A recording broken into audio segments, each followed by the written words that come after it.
अदा होती है? अब वो नमाज दूसरे लोग पढ़ो। अच्छा, दूसरे लोग नमाज पढ़ रहे हैं, जैसे दूसरे लोग से क्या तात्पर्य है?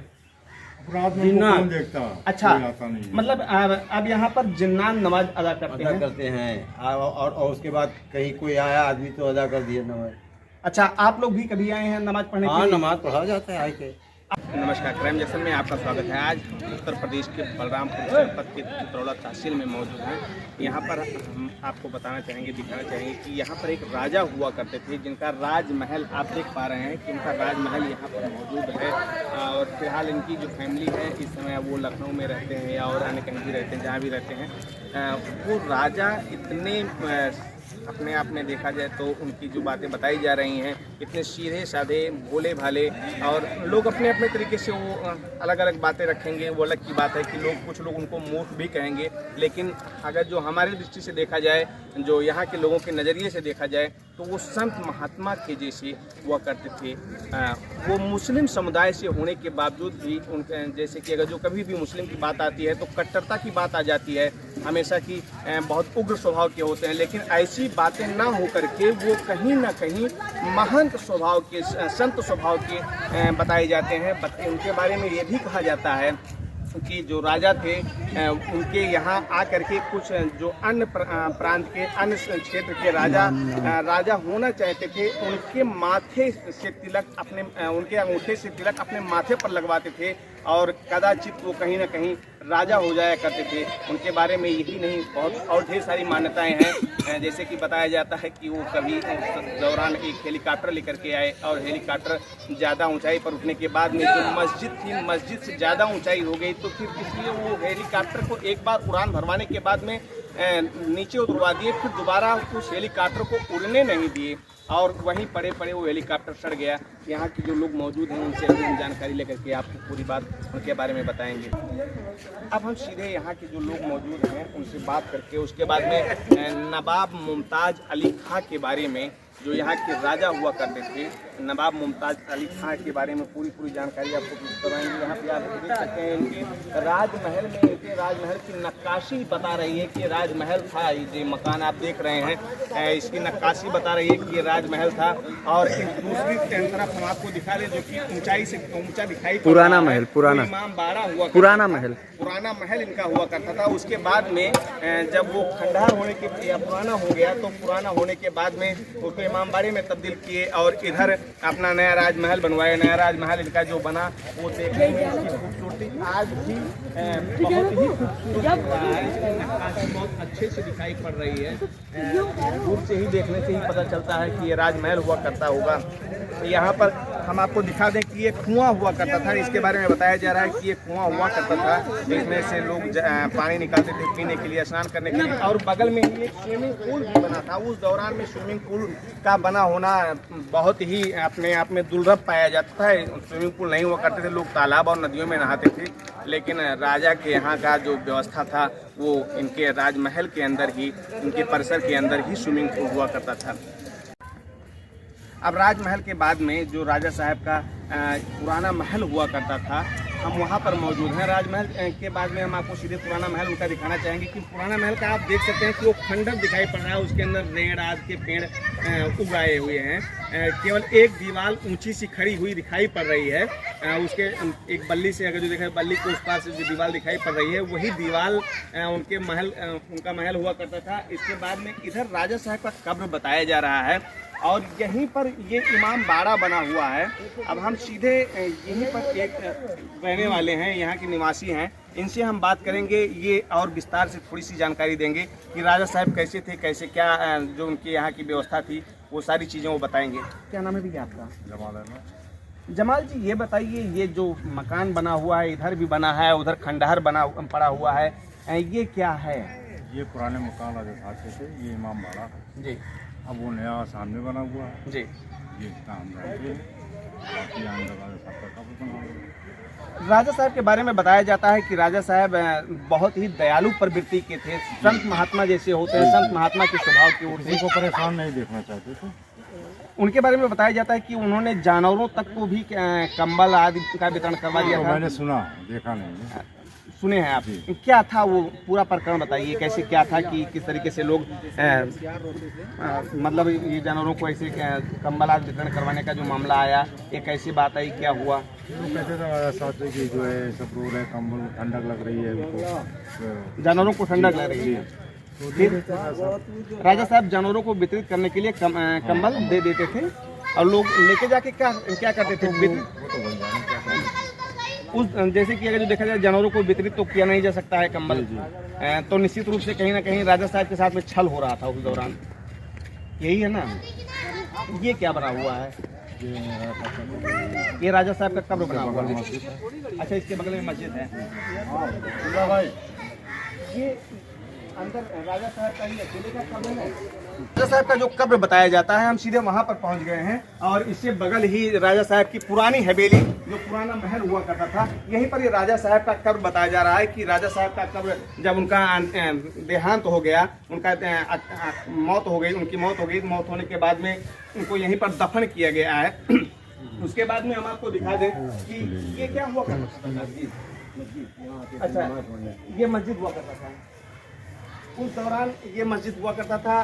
और क्या अभी भी यहाँ पर नमाज अदा होती है? अब वो नमाज दूसरे लोग पढ़ रहे हैं। अच्छा, अब दूसरे लोग नमाज पढ़ रहे हैं। जैसे दूसरे लोग से क्या तात्पर्य है? रात में उनको कौन देखता, अच्छा, कोई आता नहीं है। मतलब अब यहाँ पर जिन्नान नमाज अदा करते अदा हैं। करते हैं और उसके बाद कहीं कोई आया आदमी तो अदा कर दिया नमाज। अच्छा, आप लोग भी कभी आए हैं नमाज पढ़ने के हाँ, लिए? नमाज पढ़ा जाता है आए के। आप लोग कब आते हैं नमाज पढ़ने के लिए? कोई विशेष जोहर है, त्योहार? जैसे जी? 2 बजे वाला नमाज है, अदा किया गया है। मतलब जो कंटिन्यू मतलब कोई त्योहार वाला नहीं, वैसे भी आप नमाज यहाँ आकर के अदा कर देते हैं। हाँ। प्रेजेंट है।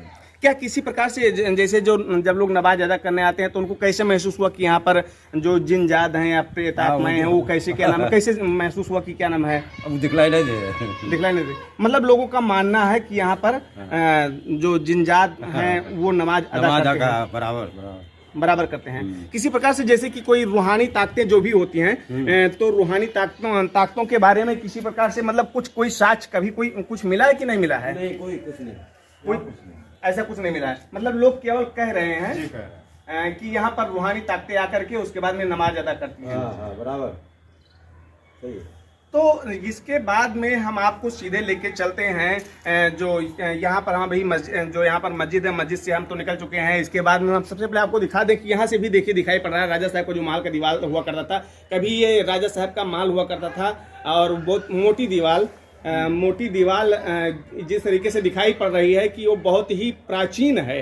उसके ईंटें बता रहे हैं, ईंटें भी इस बात के गवाह हैं कि बहुत ही पतले पतले ईंट, जैसे कि इस तरीके से ईंट आज के ज़माने में नहीं देखे जाते हैं। आज के ईंट बहुत मोटे मोटे होते हैं। इतना चौड़ा, जितना चौड़ा यहाँ से दिखाई पड़ रहा है, इतना चौड़ा ईंट अब नहीं पाया जाता है। तो और दीवार तो कम से कम मान के चलिए कि 24 इंची की ही दीवार, 24 इंची मोटाई दीवार में दिखाई पड़ रही है। तो प्राचीन तो है, इसमें कोई संदेह नहीं है। और 100 साल से ज़्यादा हो गए होंगे। यहीं पर राजा साहब नमाज अदा किया करते थे, बताया जाता है। और अब आज के दौर में जो स्थानीय लोग हैं, स्थानीय लोग कम से कम नमाज अदा करते हैं। फिर भी यहाँ पर काफ़ी लोग आते हैं नमाज अदा करने के लिए। ऐसी बातें भी बताई जा रही हैं। बताया जा रहा है कि यहाँ पर अब जिन जात जो कि एक आत्माएं होती हैं, वो आकर के नमाज अदा करती हैं। इसमें कितनी सच्चाई है ये तो हम कुछ नहीं कह पाएंगे, हम कुछ नहीं बता पाएंगे।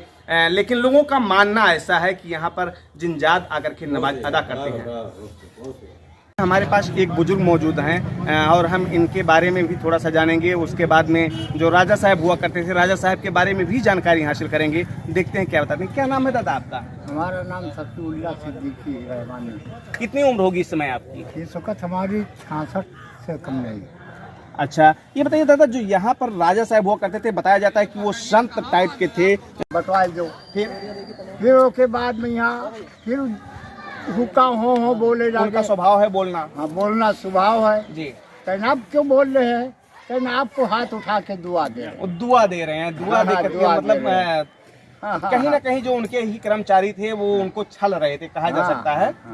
उनके सीधेपन का, भोलेपन का फायदा उठा रहे थे। उनको मालूम सब था, उनको मालूम सब था। लेकिन अरे फकीरी लाइन में है आप जी। हाँ, ये आप बुजुर्गी पाए हुए हैं जी। ये गंज मुरादाबाद मौलाना बाबा से मुरीद है। अच्छा, वहाँ से मुरीद हैं ये? हाँ, ये वहाँ से उन्हीं के मुरीद है, मौलाना बाबा के। जी।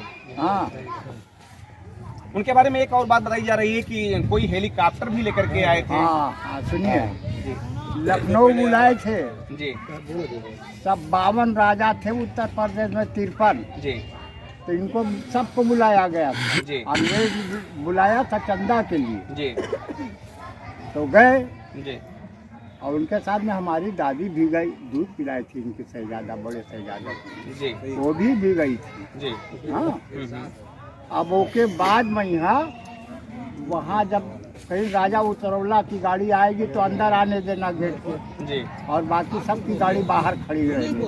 जी अब ये गए तो इनसे कहा गया सूरजगंज की बाजार लगी थी, उस वक्त आप कहाँ थे? जी कहीं मैं नसीबगंज था।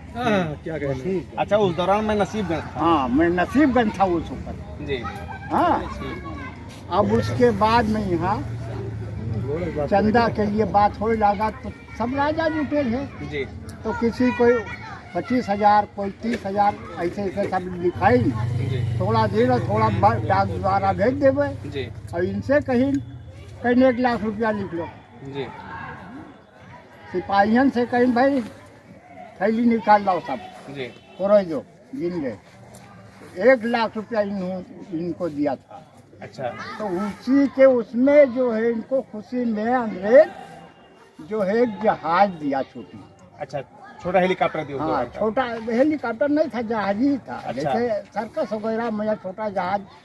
अच्छा, उस दौरान का छोटा जहाज रहा। हाँ, छोटा जहाज रहा। जी तो वो वहाँ छिपिया के पास जी हवाई अड्डा, जो आज नई तहसील बनी हुई, अच्छा वो अच्छा हवाई अड्डा है। अच्छा हाँ, वही जो है मतलब बैठे ये उड़े जब लेके, तब कहिए कहाँ लिए जा रहे, उतारो उतारो उतारो उतारो, जी उतरवाए के हुआ और खूटा गड़वाए दी और हम जंजीर में बंधाए दी कि कहूँ उड़ के भाग ना जाए। अच्छा, जंजीर में बंधवा दिए कि उड़ के भाग ना जाए। भाग ना जाए। अच्छा, वो हवाई जहाज अब फिर होगा कि? नहीं, अब वो नहीं है, अच्छा वो खत्म हो गया। ये पुर्जा निकला था हाँ वहाँ का, तो हमको पहचानते थे लोग जी कि राजा साहब क्या रहते हैं। जी तो ऐसे मोटे मोटे 3 पाइप रहे जी सिलेंडर के, जी। उसमें गंधक भरा हुआ था या क्या था, जी तो उसको छोड़ के भागे वो लोग। जी और नहर में यहाँ वो था, जैसे नहर टिबुल चल रहा था, जी उसी में था। तो खोद के छिपिया वाले निकाले लिए जाते हैं, जी। तो हमें जब देखे तो छोड़ छोड़ भागत गए। चलिए ठीक है। तो हमारे साथी और हम लदवा के यहाँ लाए, रानी साहब के यहाँ दिया भी, किराया भी अपने पास से दिया। रानी साहब अभी हैं कि अब नहीं है? नहीं, रानी साहब नहीं, उनका क्या नाम हुआ करता था? उनका हुजूर आरा बेगम नाम रहा। हुजूर आरा बेगम। हाँ, चलिए ठीक है दादा, बहुत बहुत धन्यवाद। फिलहाल जो यहाँ की स्थिति दिखाई पड़ी और राजा का जो दरिया दिली दिखाई पड़ी, वो बड़ी ही लजीज और बहुत ही प्रशंसनीय है। फिलहाल क्राइम जंक्शन के लिए धन्यवाद। अगर जो आपको ये स्टोरी बहुत अच्छी लगी हो तो आप अपने जो मिलने जुलने वाले हैं उन सभी को शेयर करें और चैनल को सब्सक्राइब करें।